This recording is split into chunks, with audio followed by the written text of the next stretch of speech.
1986 সালের পর এই প্রথম ট্যারিফ বা মাশুল বৃদ্ধি করতে যাচ্ছে চট্টগ্রাম বন্দর কর্তৃপক্ষ। আর এতেই দেখা দিয়েছে বিতর্ক।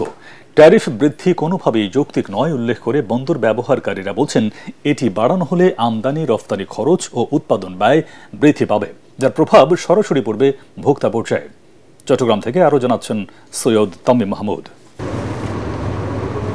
দেশের জলসীমায় জাহাজ আসার পর থেকে যেসব সেবা দেওয়া হয় সেগুলোর বিপরীতে নির্দিষ্ট ট্যারিফ বা মাশুল আদায় করে বন্দর কর্তৃপক্ষ।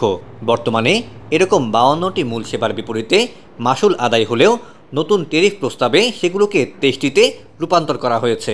এর মধ্যে 4 ধরনের সেবা বিলুপ্ত করে নতুন অন্তর্ভুক্ত করা হয়েছে আরও 5টি সেবা।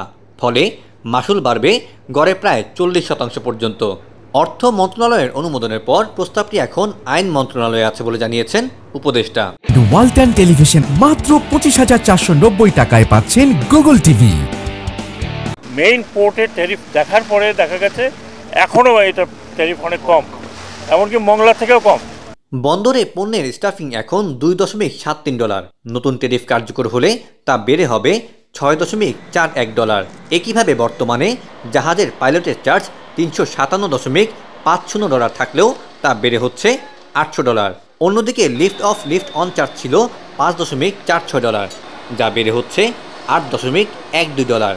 টাগ চার্জেস 632 থেকে বেড়ে হচ্ছে $3,415।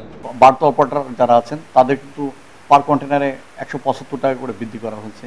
এরপরে অফডক তারা একটা সার্কুলার দিয়েছে, তারা একটা বিশাল হারে তাদের চার্জ বৃদ্ধি করার জন্য একটা সার্কুলার দিয়েছে। এদিকে ব্যবসায়ীরা বলছেন যুক্তরাষ্ট্রের শুল্ক আরোপ, ডলারের মূল্য বৃদ্ধি, আমদানি ব্যয় ও চাহিদা সংকটের কারণে এমনিতেই চাপে আছেন তারা। ফলে বন্দরে মাশুল বৃদ্ধি হলে খরচ বাড়ার পাশাপাশি দ্রব্যমূল্যেও নেতিবাচক প্রভাব পড়বে বলে আশঙ্কা তাদের।